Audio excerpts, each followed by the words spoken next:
Last week I did pretty good in GPPs, but Ezekiel Elliott and a few injuries messed up my cash games. This week we'll have better luck though.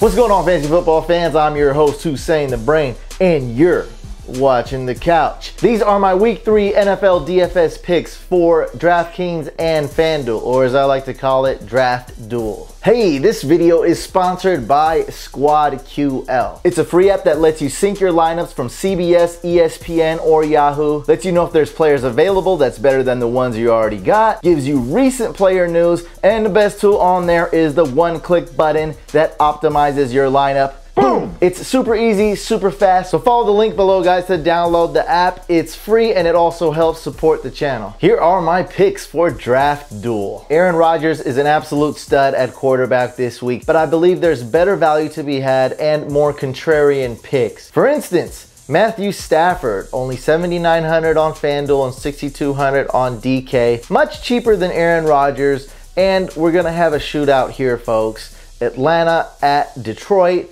High scoring game. Matt Ryan is good, check. Matthew Stafford is good, check. Matthew Stafford and the Lions love to throw the ball. They're not going to have a huge lead right away against the Falcons, and they're not going to need to run out the clock and run the ball like we saw last week against the Giants. The Giants can't put up any points. For a little bit cheaper and maybe slightly more contrarian, we have Kirk Cousins. I'm not going to call him a super contrarian pick, but he will be slept on because he's had a horrible week 1 and week 2 performance. But I see the entire Washington team bouncing back and having a great game against the Raiders. This is a 50-50. Any team can win it. Probably going to be a close game. We're probably going to see 6-7 touchdowns this game. Kirk Cousins should be good, just not quite as trustworthy as Matthew Stafford. I believe Matthew Stafford is the better quarterback. He's more reliable. I'd bank on him more in my lineup, especially in cash games. That's Stafford, that is. Another guy I want to throw out there just really quick is Trevor Siemian. He has a good matchup, not too trustworthy. I wanted to throw him out there because I believe he does provide value. You only get to pick one quarterback, so I'm not likely going to pick Siemian as that one guy to start in most of my lineups. And these are strictly GPP/contrarian picks, these 3 quarterbacks I like. Russell Wilson, I saw him bouncing back last week and I saw wrong, but this week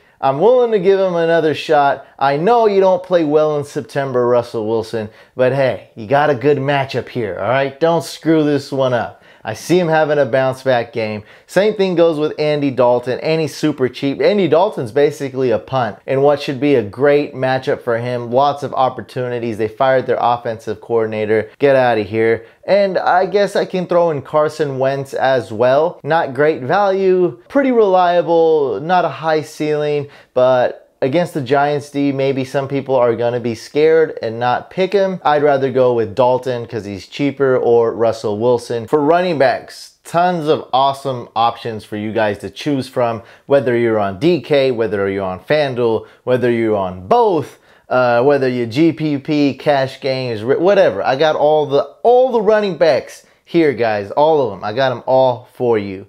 Le'Veon Bell is a guy I'm going to target, super expensive. He's had a poor week 1 performance, and I just absolutely love him. The game script screams Le'Veon Bell. As we know, he's a good pass catcher, good runner. Should be great this game in Chicago. Steelers are 7-point favorites, or did it switch to 7.5? Something like that. They're pretty big favorites. Also, fire him up. I'm going with Jay Ajayi. Don't be scared of the questionable tag. Remember, the Dolphins, if you want to think of it this way, they don't have a bye week. Jay Ajayi touched the ball 32 times for 28 carries last week. And we all know his injury concerns. Fire him up. Don't be scared.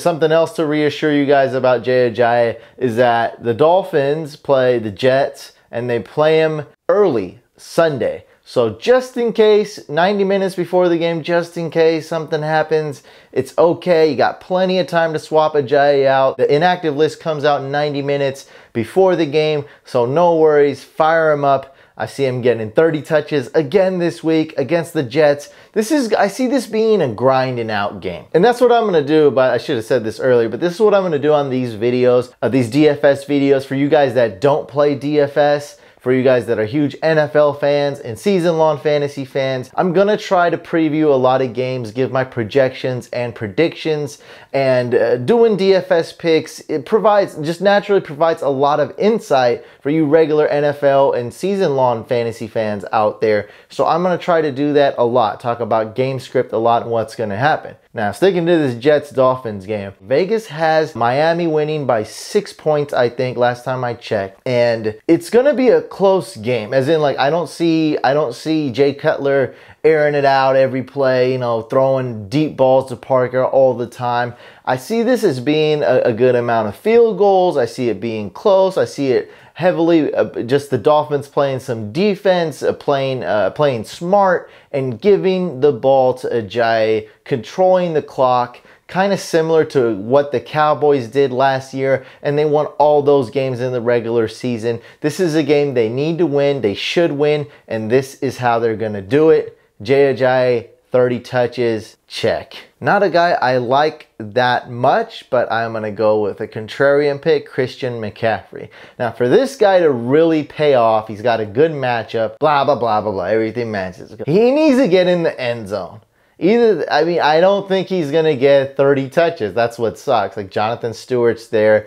Cam Newton used to run with the ball. He's not this year, which is actually very smart of that team to do. He might have to do that a little bit towards the end of the season, you know, to win those tough, close games and make playoffs. But as for now, Cam Newton's not running it. I got a good feeling about Christian McCaffrey, but he may not have enough upside for me to use in a GPP. He definitely doesn't have high enough of a floor for me to trust him in a cash game. With that being said, though, this is the type of game where he can break out. We all know he is a home run hitter. He's really good and could see a lot of work in the passing game with Greg Olsen out. So a guy I definitely wanted to mention, and this is a game I definitely wanted to talk about for this video, but not necessarily a guy I'm going to be picking a lot in DFS. Marshawn Lynch I have on this list because he has that TD upside. Could this be the game where he gets 3 touchdowns? Yes. But if he doesn't get multiple touchdowns, I'm definitely worried about him hitting value. He does have that 3 touchdown upside. And with that upside, and this is a high scoring game too, guys. With that upside, I definitely didn't want to leave him off my list. At least wanted to mention his name. For DraftKings, Isaiah Crowell is an excellent start. This is a bounce back game. Even well before we heard that he talked to the head coach. And he's like, hey, Coach Hugh, can I please get more carries? Before we heard that, I already thought like, hey, this is the game that the Browns are going to want to grind it out. They don't have a lot of receivers. They don't trust Njoku. Kenny Britt sucks, and Corey Coleman is on IR. They do have a rookie quarterback as well. They're going to heavily rely on their running backs, and I see Crowell getting a lot of touches. How often are we going to see the Browns favorited to win a game this year? They're 1.5 point favorites, and the only other time we might see this, maybe not, is when they face the Jets. I think that game's in a couple weeks. But for now, they're favorited to win. Their defense is not that bad. They're facing the Colts. And Crowell and this offensive line, they can do it. Crowell, if you've heard my podcast in the past, or me talking about before draft started, before the season kicked off, I was never high on Crowell. I'm still not. But this is a good game for you to trust Crowell. And look at this price, $4,800 on DraftKings. That's cheap, cheap, cheap. Not as cheap on FanDuel, so a guy probably won't have in there except I don't know, maybe in a GPP, probably not. On DraftKings, he's super cheap though. I love that price. This is a guy I wasn't going to talk about, and I just added, I had to add him, is Derrick Henry in a GPP. His price is okay. And DeMarco Murray, he's still not ruled out. Don't know exactly what his situation is. He has a hamstring. He didn't fully practice this week. I don't know what's going to happen, guys. And this is an afternoon game. And that bodes well. It bodes even better for Derrick Henry. Because when people think that DeMarco Murray might play, that's going to lower the ownership and lower how many people use Derrick Henry in their DFS lineups. I think he's going to be a great GPP pick. His price isn't too high nor too low, 6,400 on FanDuel, 5,300 on DraftKings. He has a tough matchup, and that's another reason why people might shy away from him. I think this is a guy that's going to slip through the cracks. The only reason his ownership would go up is that I've got a lot of reports, a lot of messages. My phone has been blowing up about Derrick Henry, how he's kind of the starter now. You know, DeMarco Murray is going to pass the torch to Henry. It was hobbling with his hamstring, and the torch passing it to Henry. And we just talked about this on the podcast too, on Couchcast, about Derrick Henry and DeMarco Murray. He won't be a super sleeper, but I see him as a sleeper and a contrarian pick in DFS. As we were talking about Crowell and the Browns, we have Duke Johnson, super cheap on DraftKings. I love this price. Only $4,200 for a guy who's basically a running back and a wide receiver. That's what makes him good, is his ability to catch the ball, and he will get a lot of targets. We just talked about this.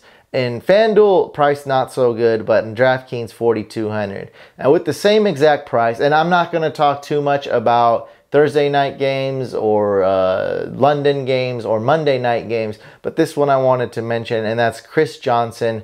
Mike Iupati practiced limited on Thursday and Friday. He's a great run blocker. I think that's one of the reasons this run game did suffer week 2. Not an excuse for why I liked Kerwin Williams. Not an excuse. I'm just saying Mike Iupati might be back. It's Monday night.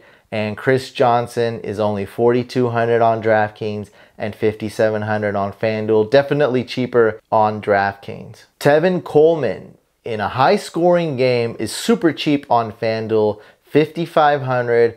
And his price on DK is not too bad. It's just like, I really would rather have him in FanDuel. FanDuel $5,500 and DraftKings $5,300. This price is just, that's the main reason I actually like him, is his price. He's probably the most efficient running back last year, believe it or not, because he didn't touch the ball that much. And it seemed like every time he touched the ball, he got 10 plus yards and or a touchdown. Pretty incredible. He's done it in the pass game and in the run game, and you can't beat that FanDuel price. For wide receivers, I have 3 guys that I'm probably going to be staying away from this week.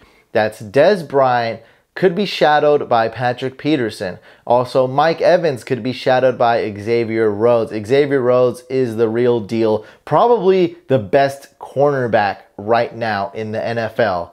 Xavier Rhodes. With Bradford not playing, this could be a much lower scoring game than anticipated, or it would be a much lower scoring game than if Bradford did play. Sam Bradford has been ruled out for week 3. And here's one that a lot of people won't know. On the surface seems like a good play, but one I will be fading is Kelvin Benjamin. I think Marshawn Lattimore, the rookie cornerback on the Saints, is decent. Of course, he's going to keep getting better, but the Saints should focus on stopping Kelvin Benjamin.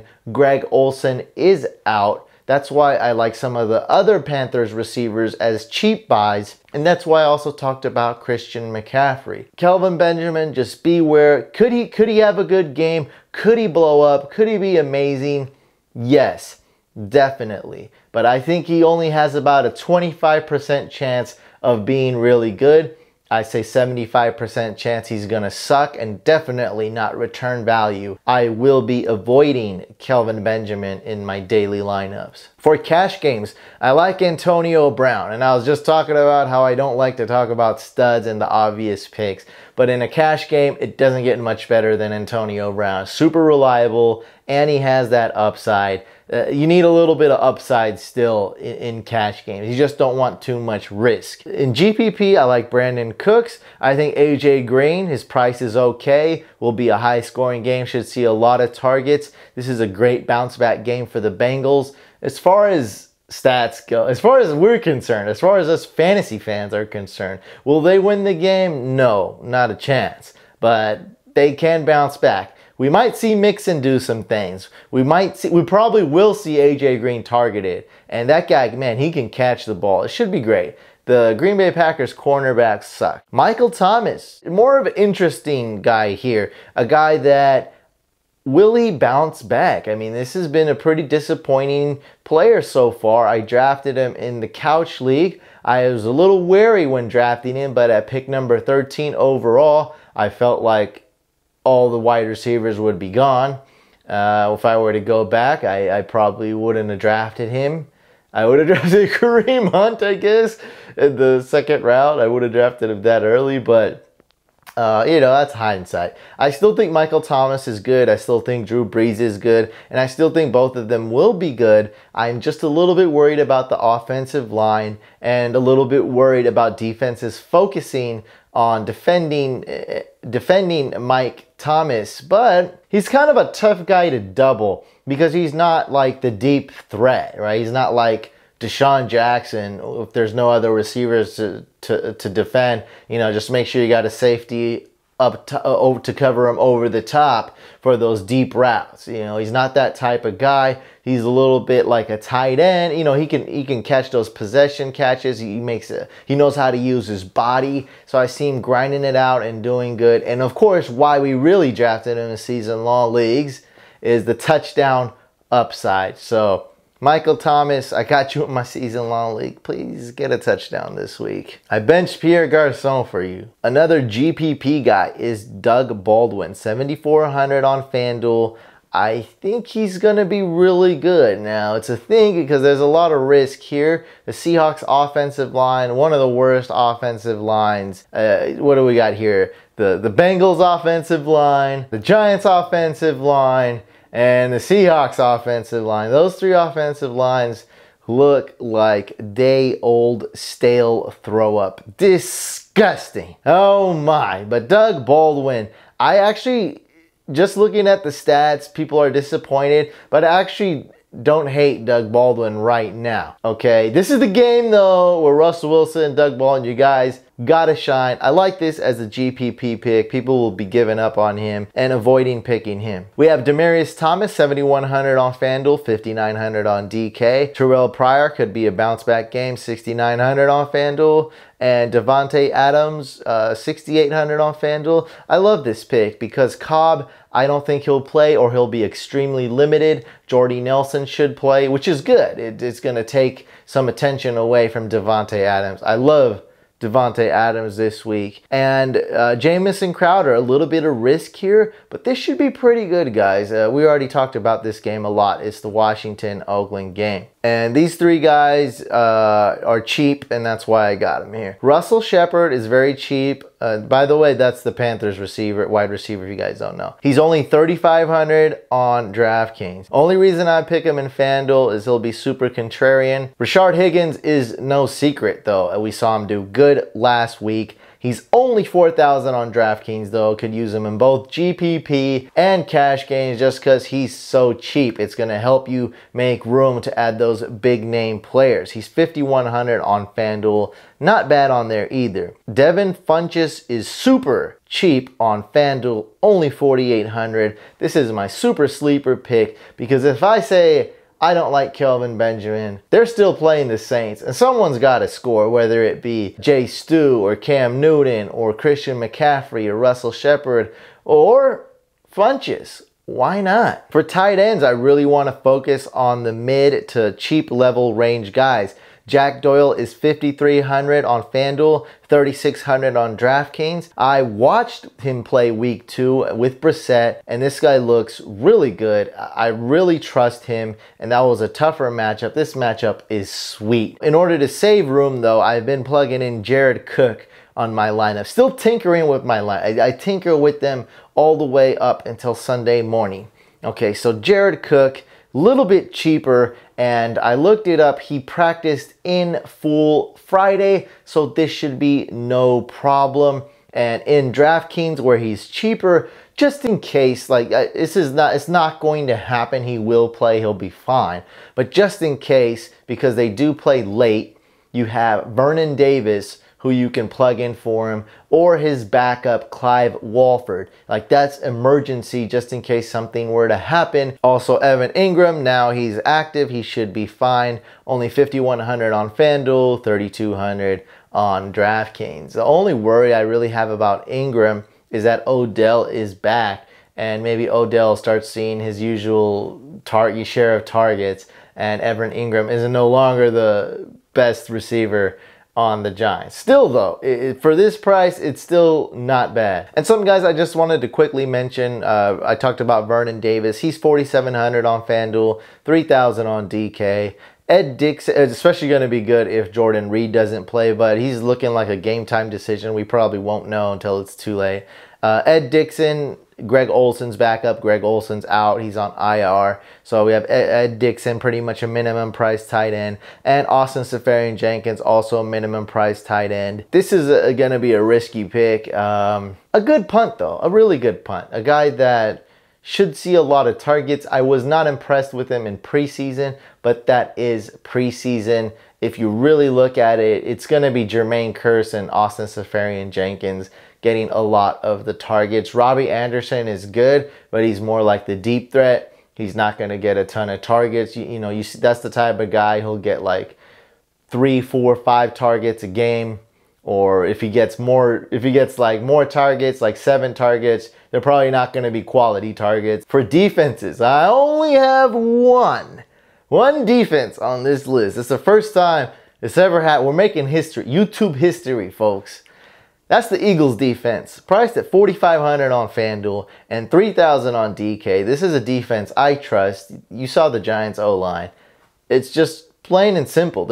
I have a lot of other defenses to pick from, and they're all good. But for the price and how good they are, they're hands down the best value. Like, I got the Bucs D here, but they're a little bit more expensive. Why trust the Bucs D when you can roll with the Eagles D? I trust the Eagles D against the Giants. You know what I just said? Let me not jinx myself. Let me just put another defense out there. All right, Bucs D is 4,600 on FanDuel, 3,200 on DK. And by the way, if you didn't hear, Bradford is out. I know I just said that a few minutes ago, but Bradford is not playing.